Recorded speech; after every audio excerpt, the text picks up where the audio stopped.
बिस्मिल्लाहिर्रहमानिर्रहीम इय्याका नअब्दु व इय्याका नस्तईन। अस्सलाम वालेकुम टू ऑल। अच्छा, हमारी आज की डिस्कशन के अंदर हम चैप्टर नंबर 10 किंगडम एनिमलिया का पहला फाइलम डिस्कस करेंगे जिसका नाम है फाइलम पोरीफेरा। इसको दूसरा बेटा पोर बियरिंग एनिमल भी कहा जाता है। अच्छा, इसका रीज़न है क्यों इसको पोर बियरिंग एनिमल कहा जाता है। आप फाइलम पोरीफेरा का कोई मेंबर उठाओ, सपोज करो कि मैं स्पंज को ही उठा लेता हूँ। तो अगर जब आप स्पंज को देखोगे ना तो इसकी बॉडी के ऊपर आपको बहुत सारे छोटे छोटे से स्मॉल पोर्स नजर आएंगे। इस तरह से बहुत सारे छोटे सुराख नजर आएंगे और इन्हीं पोर्स की वजह से इसका दूसरा नाम क्या रखा गया है, पोर बियरिंग एनिमल रखा गया है।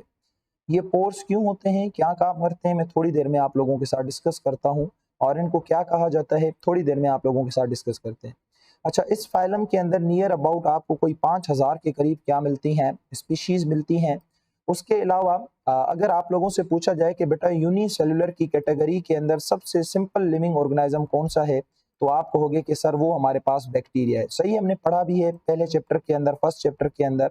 लेकिन अगर मैं आप लोगों से पूछूं कि मुझे आप बताओ कि मल्टी सेलुलर की कैटेगरी के अंदर सबसे सिंपल लिविंग ऑर्गेनिज्म कौन सा है, तो आपका जवाब होगा कि सर स्पंजिस, जो कि फाइलम पोरीफेरा के मेंबर है। सही है बच्चा। तो देखो क्या लिखा हुआ है, the most simplest living forms called as sponges, यानी कि मल्टी सेलुलर की कैटेगरी के अंदर सबसे सिंपल लिविंग ऑर्गेनिजम्स की बात करें तो वो हमारे पास क्या होते हैं, स्पंजेस होते हैं। ये आपने याद रखना है। अब ये क्यों मोस्ट सिंपल होते हैं, इसका जवाब मैं आपको थोड़ी देर में देता हूँ। वैसे इसका जवाब ऑलरेडी आप लोगों को पता होना चाहिए, लेकिन फिर भी मैं आपको दूंगा। अच्छा, उसके बाद में थोड़ी सी एक कहानी आप लोगों को समझा दूं। बेटा देखो, ये हमारे पास एक स्पंज है, ठीक है, और स्पंज की बॉडी के ऊपर मैंने आपको बताया कि इस तरह से छोटे छोटे से पोर्स नजर लगे हुए होते हैं, ये स्मॉल पोर्स लगे हुए हैं। इन पोर्स को कहा जाता है ओस्टिया। सही है, इन पोर्स को क्या कहा जाता है, ओस्टिया। और यहाँ पे एक लगा हुआ होता है बड़ा पोर। ये एक छोटे पोर स्मॉल पोर्स होते हैं और एक होता है इसके अंदर लार्ज पोर, इस तरह से। अब ये जो लार्ज पोर है, इस लार्ज पोर को कहा जाता है ऑस्क्यूलम। जो छोटे पोर हैं उनको ओस्टिया कहा जाता है, ये जो बड़ा लार्ज पोर है इसको कहा जाता है ऑस्क्यूलम। और इसके अंदर एक अदद बॉडी कैविटी होती है इस तरह से, ठीक है, और इस बॉडी कैविटी को कहा जाता है स्पंजोसील। अब आपको पता है कि ये जो स्पंज है ये होती है सेसाइल, यानी कि ये मूव नहीं कर पाती, ये लोकोमोट नहीं कर पाती, ये एक ही जगह पे रहती है। तो इसको जो भी चीज मिलती है ना, जो भी इसके काम की चीज होती है, वो पानी के साथ डिजोल्व फॉर्म में मिलती है। तो जब हर इसकी काम की चीज पानी के साथ जो डिजोल्व होती है, वो सबसे पहले इसके इन छोटे पोर्स में आएगी जिन्हें हम ओस्टिया कहते हैं। फिर इन पोर्स से निकल के ये कहाँ जाएगी, इसके स्पंजोस्थील में जाएगी, इसकी इस कैविटी में जाएगी। अब जितनी काम की चीजें होंगी वो इसकी बॉडी में एब्जॉर्ब हो जाएंगी, डिस्ट्रीब्यूट हो जाएंगी। जो भी ज्यादा पानी होगा, एक्सेसिव वाटर होगा, या जो भी नाइट्रोजीनियस वेस्ट होगा, जो भी बाय प्रोडक्ट होगी ना, वो इस बड़ी ओपनिंग से, इस बड़े पोर से, ऑस्क्यूलम से निकल के बाहर चली जाएगी। सही है, ये इसका एक छोटा सा मैकेनिज्म है। तो देखो यहाँ से पानी अंदर आ रहा है, ओस्टिया के अंदर आ रहा है, तो इसलिए इसका दूसरा नाम है इनकरेंट पोर्स, ठीक है। यहाँ से पानी ऑस्क्यूलम से बाहर जा रहा है, तो इसलिए इसका दूसरा नाम है एक्स करेंट पोर। मुझे उम्मीद है कि ये वाली बात आप लोगों को समझ आ गई होगी। तो ये कहता है कि इसकी बॉडी के अंदर आपको बहुत सारे सुराख मिलेंगे जिन्हें ओस्टिया कहा जाता है, जहां से पानी अंदर होता है, और इसकी वजह से इनका दूसरा नाम है इनकरेंट पोर्स। और फिर मैंने आपको बताया कि पानी सीधा इसकी बॉडी कैविटी में जाएगा, जो भी काम की चीजें होंगी वो यूटिलाइज करेगा, और जो भी पानी बाहर निकालना होगा, जो भी वेस्ट बाहर निकालना होगा, तो इसकी बॉडी में लार्ज पोर्स भी मौजूद होते हैं। नॉर्मली स्पंज के अंदर एक मौजूद होता है, लेकिन कुछ मेंबर ऐसे हैं जिनमें ज्यादा होते हैं, 2-3 होते हैं, तो उनको ऑस्क्यूला कहा जाता है। तो यहाँ से पानी क्या होगा, इनकी बॉडी से बाहर चला जाएगा, इसलिए इन पोर्स को दूसरा क्या कहा जाता है, एक्स करंट पोर। और मैंने आपको शुरू में बता दिया कि ये मोस्टली क्या होते हैं, सेसाइल होते हैं। तो ये जो फूड को ऑब्टेन करते हैं वो पानी के साथ डिसोल्व फॉर्म में करते हैं। अच्छा, अब हम थोड़ी सी बात कर लेते हैं इनके जनरल कैरेक्टरिस्टिक्स के ऊपर। उससे पहले ये इमेज है जो कि मैंने आपको समझा दी। तो ये आप देख सकते हो, इसकी बॉडी के ऊपर बहुत सारे छोटे छोटे से पोर्स हैं, इनको ओस्टिया कहा जाता है। तो यहाँ से आप देख सकते हो वाटर इन हो रहा है, पानी इसकी बॉडी में आ रहा है। ये सारी इसकी बॉडी कैविटी है, पूरी की पूरी इसकी बॉडी कैविटी, इसमें पानी आएगा, जो भी काम की चीज होगी इसकी बॉडी में एब्जॉर्ब हो जाएगी, और जो भी पानी बचेगा, ज्यादा वाटर होगा, जो भी वेस्ट होगा, ये एक ही होल आपको नजर आ रहा है, पोर नजर आ रहा है, जिसका नाम ऑस्क्यूलम है, और यहाँ से पानी क्या होगा, बाहर चला जाएगा। ठीक है, अल्लाह अल्लाह खैर सल्ला। अब हम थोड़ा सा बात कर लेते हैं इनके जनरल कैरेक्टरिस्टिक्स के ऊपर। तो ये सारे के सारे पेराजोआ होते हैं। अब आप में से किसको याद है कि पेराजोआ किसको कहा जाता है? बेटा पेराजोआ उनको कहा जाता है जिनके अंदर कोई टिश्यू लेवल ऑर्गेनाइजेशन नहीं होती। Although they are the multicellular, ये मल्टी सेल्यूलर है, लेकिन इनके सेल आपस में मिलकर टिश्यू नहीं बनाते। भाई अब ये इतने सिंपल हैं कि इनके अंदर टिश्यू लेवल की ऑर्गेनाइजेशन नहीं है, और अगर टिश्यू लेवल की ऑर्गेनाइजेशन नहीं है तो इनके अंदर कोई सिस्टम भी मौजूद नहीं होगा, क्योंकि सिस्टम तो तब बनता है जब टिश्यू बनेगा, टिश्यू बन के ऑर्गन, ऑर्गन बन के तब सिस्टम जाके बनता है। तो ये इतने सिंपल है, इनके अंदर सिर्फ जस्ट बहुत सारे सेल होते हैं, बाकी इनके अंदर कुछ भी नहीं होता, कोई सिस्टम इनके अंदर मौजूद नहीं होता। इसी वजह से इनको दुनिया का सिंपलेस्ट लिविंग ऑर्गेनिज्म कहा जाता है। ये आपने जहन में रखना है, लेकिन मल्टी सेलुलर की कैटेगरी के अंदर। और ये जितने भी होते हैं ये सारे के सारे सेसाइल होते हैं। फिर मैंने आपको बताया कि ये सारे के सारे एसिमेट्रिकल होते हैं। हमने बॉडी शेप दो किस्मों की पढ़ी थी, एक बायलेटरी और दूसरी रेडियल। ये ना तो बायलेटरी होते हैं ना तो रेडियल होते हैं। उसके बाद इनके अंदर एक बॉडी कैविटी पाई जाती है जो मैंने शुरू में आपको बताई, जिसका नाम स्पंजोसील है। और फिर उसके बाद इनकी अगर हैबिटेट को देखा जाए तो ये मोस्टली बेटा हमारे पास क्या होते हैं, मेरीन होते हैं, लेकिन इनकी कोई 150 स्पीशीज ऐसी हैं जो कि फ्रेश वाटर के अंदर भी मौजूद होती हैं। अब ये वाली बात जो है, ये वाली काम की है कि ये हर्माफ्रोडाइट होते हैं। देखो हमारे पास अगर हम ह्यूमन बीइंग की बात करें या किसी एनिमल की हम बात करें, तो उनके मेल का जो सिर्फ सेक्स ऑर्गन है, जो रिप्रोडक्टिव ऑर्गन है, वो अलग होता है, और जो फीमेल का रिप्रोडक्टिव ऑर्गन है या जो सेक्स ऑर्गन है वो अलग होता है। यानी कि अलग अलग उनके रिप्रोडक्टिव ऑर्गन होते हैं, सेक्स ऑर्गन होते हैं। लेकिन जब हम स्पंज की बात करते हैं तो स्पंज की एक ही बॉडी के अंदर मेल के रिप्रोडक्टिव ऑर्गन भी होते हैं और फीमेल के रिप्रोडक्टिव ऑर्गन भी होते हैं।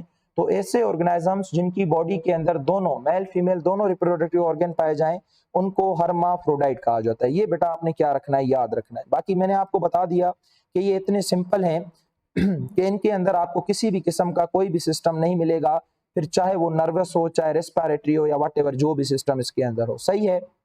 अच्छा, अब थोड़ी सी अगर हम इसकी हिस्टोलॉजी देखें तो हिस्टोलॉजिकली इसकी बॉडी के अंदर आपको 3 किस्मों के सेल मिलते हैं। वैसे तो बहुत सारे सेल होते हैं पर आपकी बॉडी के अंदर 3 किस्मों के सेल क्या किए गए हैं, मेंशन किए गए हैं। अच्छा, वो कौन से हैं? जो पहला सेल है उसे पाइनेकोसाइट कहा जाता है, या उसे एपिथेलियल सेल भी कहा जाता है। दूसरा पोरोसाइट है और तीसरा क्वेनोसाइट है। अब यहाँ पे 2 सेल तो ऐसे हैं जो कि नाम से ही अपने आप को डिफाइन कर रहे हैं। ये जो एपिथेलियल सेल है ये इसकी आउटर लेयर बनाएगा जिसका नाम एपिडर्मिस होता है। एपिडर्मिस इसकी आउटर लेयर है, तो एपिडर्मिस बनाने की जिम्मेदारी किसकी? एपिथेलियल सेल की या पाइनेकोसाइट की? पोरोसाइट्स, ये लफ्ज आपको बता रहा है कि इसके क्या बनाएंगे, ये इसके पोर्स बनाएंगे और पानी के फ्लो को कंट्रोल करेंगे। बाकी बचे कोइनोसाइट्स। तो आपने याद रखना है ये जो कोइनोसाइट्स हैं ये थोड़े उनसे मुख्तलिफ होते हैं पाइनेकोसाइट और पोरोसाइट से। क्यों? क्योंकि ये हमारे पास होते हैं फ्लैजिलेटेड सेल्स, इनके ऊपर लगे हुए होते हैं फ्लैजिला।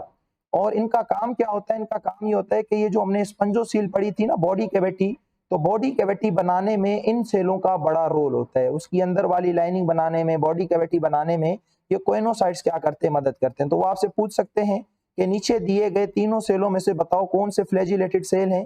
तो जब आपने पढ़ा हुआ होगा तो आप बता सकते हो कि सर वो हमारे पास कोइनोसाइट है। तो यहाँ पे थोड़ी सी डिटेल लिखी हुई होगी कि पाइनेकोसाइट्स वो सेल हैं जो कि आउटर लेयर बनाते हैं जिसे हम एपिडर्मिस कहते हैं, या इन सेलों की वजह से इसका दूसरा नाम पाइनेकोड्रम भी है। पोरोसाइट वो हैं जो कि पोर बनाते हैं और फिर वाटर के फ्लो को क्या करते हैं, कंट्रोल करते हैं। और कोइनोसाइट्स वो सेल हैं जो कि फ्लैजिलेटेड सेल होते हैं, मैंने आपको बताया, और ये स्पंजोसील बनाते हैं या उसकी इंटरनल क्या बनाते हैं, लाइनिंग बनाते हैं। मैं आपको इस इमेज के अंदर ये तीनों किस्मों के सेल भी दिखा देता हूँ। तो यहाँ पे आप देख सकते हो ऑप्शन ए के अंदर आपको कोइनोसाइट नजर आ रहे होंगे, और ये बाकायदे ये जो आप येलो कलर के देख रहे हो और ये पीछे जो लंबा चौड़ा लगा हुआ है ये इसका फ्लैजिलम है। सही है। उसके बाद ये वाले जो सेल हैं डी पे जो मैंने मेंशन किए हैं ये एपिथेलियल सेल हैं जो इसकी एपिडर्मिस बनाते हैं, और सी पे जो मेंशन किए हैं ये इसके पोरोसाइट्स हैं जो कि इसके क्या बनाते हैं, पोर बनाते हैं। अच्छा, उसके अलावा अगर आप थोड़ा सा इस इमेज के ऊपर फोकस करें तो यहाँ पे आपको कोइनोसाइट, ये कोइनोसाइट है और ये हमारे पास क्या है, पाइनेकोसाइट। इनके बीच में आपको एक छोटा सा मास नजर आ रहा है, ये वाला, ठीक है, ये सी ग्रीन पता नहीं कौन सा कलर है, ये कलर वाला आपको एक मास नजर आ रहा है। इस मास को मीजोगिलिया कहा जाता है या इसको मीजेनकाइम कहा जाता है। और ये मास एक अदद प्रोटीन का बना हुआ है, उस प्रोटीन का नाम है जिलाटिन। तो पाइनेकोसाइट और क्वेनोसाइट, इन दोनों के बीच में जिलाटिन प्रोटीन का एक मास मौजूद है। उस मास को मीजोगिलिया कहा जाता है या मीजेनकाइम कहा जाता है। अच्छा, इस मीजेनकाइम के अंदर वैसे तो बहुत सारी चीजें हैं पर आपकी बुक के अंदर सिर्फ 2 चीजें मेंशन की गई हैं। एक मेंशन किया गया है स्पाइक्यूल को, जो कि इनका एंडोस्केलेटन है। कान खोल के सुन लो, spicule is the endoskeleton of the sponges. और दूसरे हमारे पास एमीबोसाइट है। ये कहाँ पाए जाते हैं? मीजोगिलिया में। और ये स्पाइक्यूल कहाँ पाए जाते हैं? मीजोगिलिया में। इसका काम तो, स्पाइक्यूल का काम तो मैंने बता दिया, स्केलेटन है तो क्या देगा? शेप देगा, सपोर्ट देगा, प्रोटेक्शन देगा, और क्या करेगा? अब ये जो एमीबोसाइट हैं ये दो काम करते हैं। इनका पहला काम ये है कि ये स्पंज बड़े खूबसूरत कलर के होते हैं ना, इनके बहुत खूबसूरत कलर होते हैं। तो ये जो कलर इनको मिलता है ना, तो ये कलर मिलता है इनको एमीबोसाइट की वजह से, क्योंकि ये कुछ पिगमेंट प्रोड्यूस करता है एमीबोसाइट, जिसकी वजह से ये कलरफुल नजर आते हैं। दूसरा इसका काम क्या होता है कि यहाँ पे ओवम एंड स्पर्म की प्रोडक्शन होती है। स्पर्म एंड ओवम क्या होते हैं? क्योंकि मैंने आपको बताया ये हर्माफ्रोडाइट हैं, तो स्पर्म एंड ओवम एक ही ऑर्गेनिज्म के अंदर प्रोड्यूस होंगे। तो यहाँ पे स्पर्म की क्या होती है? प्रोडक्शन होती है। तो एमीबोसाइट भी क्लियर हो गया और स्पाइक्यूल भी क्या हो गए? क्लियर हो गए। तो हम थोड़ा सा देख लेते हैं कि ऐसा है या नहीं है। तो पाइनेकोसाइट और कोएनोसाइट के बीच में जिलेटिन प्रोटीन का एक मास है, और उस मास को आप मीसेनकाइम कहते हो या मीजोग्लिया कहते हो। मैंने बताया कि मीसेनकाइम के अंदर एमीबोसाइट होते हैं और स्पाइक्यूल होते हैं। मैंने बताया कि एमीबोसाइट जो है वो पिगमेंट प्रोड्यूस करता है, इसलिए ये आपको कलरफुल नजर आते हैं। उसके बाद मैंने कहा कि यहाँ पे स्पर्म एंड ओवम की प्रोडक्शन भी होती है, और जो स्पाइक्यूल है वो इसका एंडोस्केलेटन होता है। अच्छा, अब ये जो स्पाइक्यूल है ना, ये तीन चीजों का बना हुआ हो सकता है। या तो वो कैल्शियम कार्बोनेट का बना हुआ होगा, या तो वो सिलिकॉन का बना हुआ होगा, या वो एक अदद प्रोटीन का बना हुआ होगा। उस प्रोटीन का नाम है स्पंजिन। अगरचे वो स्केलेटन एंडोस्केलेटन कैल्शियम कार्बोनेट का बना होगा तो उसको कहा जाएगा कैलकेरियस। अगरचे वो स्केलेटन सिलिकॉन का बना होगा तो उसे कहा जाएगा सिलिकियस। अगरचे वो स्केलेटन स्पंजिन प्रोटीन का बना हुआ होगा तो उसे कहा जाएगा स्पंजिन फाइबर।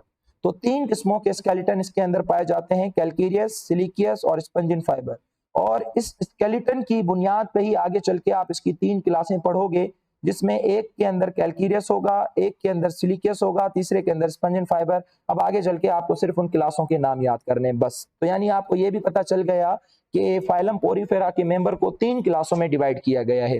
किस बुनियाद पे डिवाइड किया गया है? On the basis of the endoskeleton, on the basis of the spicule. सही है बच्चा? अच्छा, नोट के अंदर एक छोटी सी चीज लिखी हुई है। कभी कभी ये स्पंजिस जो हैं ये आपको ग्रीन नजर आती हैं, तो इसका हरगिज मतलब ये नहीं है कि इनके अंदर क्लोरोफिल होता है। एक्चुअली ये पानी के अंदर कभी कभी एल्गी के साथ दोस्ती कर लेती हैं, सिम्बायोसिस कर लेती हैं, रिलेशनशिप बना लेती हैं, तो ये हमें क्या नजर आती हैं? ग्रीन। उसके अलावा अगर एक स्पंज है जिसकी साइज 10 सेंटीमीटर है, तो आपकी बुक कहती है कि एक दिन के हिसाब से ये 20 लीटर से ज्यादा पानी को फिल्टर करने की सलाहियत रखती है। तो क्या लिखा हुआ है? हमारे पास एक स्पंज है जो कि 10 सेंटीमीटर की है, और इसके अंदर ये सलाहियत है कि ये 20 लीटर से ज्यादा पानी फिल्ट्रेट कर सकती है एक सिंगल दिन के अंदर। ये बात बहुत इंपॉर्टेंट है। तो हो सकता है आपसे पूछा जाए, आपसे ये भी पूछा जा सकता है कि स्पंज पानी के अंदर किसके साथ सिम्बायोसिस करती है? तो अल्गी के साथ करती है। सही है बच्चा?